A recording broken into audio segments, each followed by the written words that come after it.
আসসালামু আলাইকুম সুপ্রিয় দর্শকবৃন্দ। শিবির জামাত ইসলামের ছাত্র শিবিরে যে কার্যক্রম সোহরাওয়ার্দী উদ্যানে, সেই সোহরাওয়ার্দী উদ্যানে ঢোকা মাত্রই আমরা দেখতে পেয়েছি চেকিং। সেই চেকিংটা আমরা ঢুকেছি, তারপরে আমরা ভিতরে ঢোকার চেষ্টা করছি। তারা কি সুন্দর করে সাজিয়েছে। এখানে দেখতে পাচ্ছি যে জুলাই জাগরণ কালচারাল ফেস্ট তারা এখানে দিয়েছে, সেটা দেখছি। আমরা ভিতরে প্রবেশ করছি, ভিতরে কি কি আছে তা দেখবো।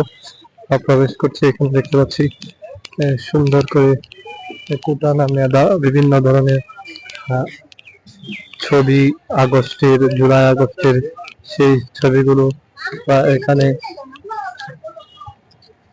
দেখতে পাচ্ছি। সমাজের দর্শকবৃন্দ সেই ছবিগুলো তারা তুলছে।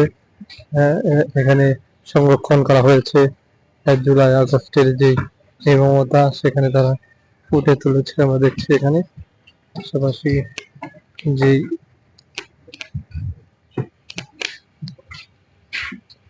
মানুষ আসছে নিয়মিত, তারা দেখছে। প্রবেশ পথটা বেশ অসাধারণ। এখানে আহ, বেশ ভালোই লাগছে আমাদের কাছে। একটু ভিতরে যদি যাই, এখানে দেখতে পাচ্ছি ব্যানার স্টোন, এখানেও আহ, সুন্দর করে সাজিয়ে দেওয়া হয়েছে।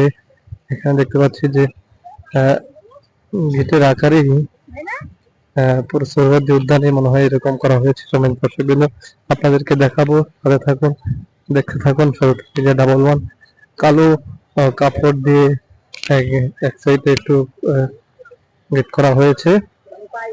এই পাশে দেখতে পাচ্ছি সময় দর্শকবৃন্দ সকল দেশের রানী সেজে বাংলাদেশ, যেমনটা এখানে লেখা স্বৈরতন্ত্র এক দফা এক দাবি।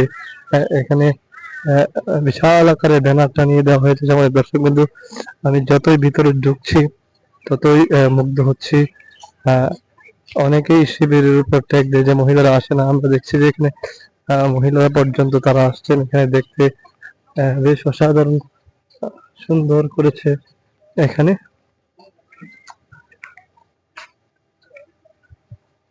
হালকা বৃষ্টি হওয়াতে এখানে শিশুদের জন্য খেল খেলনা রাখা হয়েছে। শিশুরা এখানে খেলাধুলা করতে পারছে, সে বিষয়টি এখানে সময় দর্শকবৃন্দ আমরা পুরোটা আপনাদেরকে ঘুরে ঘুরে দেখাবো। তবে এখন বৃষ্টি হচ্ছে, সামনে দর্শক যত বাড়ি তত দেখাবো। এখানে এখানে দেখতে পাচ্ছি যে শেখ হাসিনার আমলের ছাত্রলীগের যে নির্মমতা এখানে ফুটিয়ে তোলা হয়েছে। সময় দর্শকবৃন্দ বেশ অসাধারণ করে ফুটিয়ে তোলা হয়েছে এই বিষয়টি, বেশ ভালো লাগছে। এখানে এই দিক দিয়ে স্টল দেওয়া হয়েছে, পাঞ্জাবি যত ধরনের স্টল, এখানে সব ধরনের খেলনা থেকে শুরু করে বই, কিতাবাদি ওখানে পাওয়া যায়, মানে সেরকম এখানে করা হয়েছে।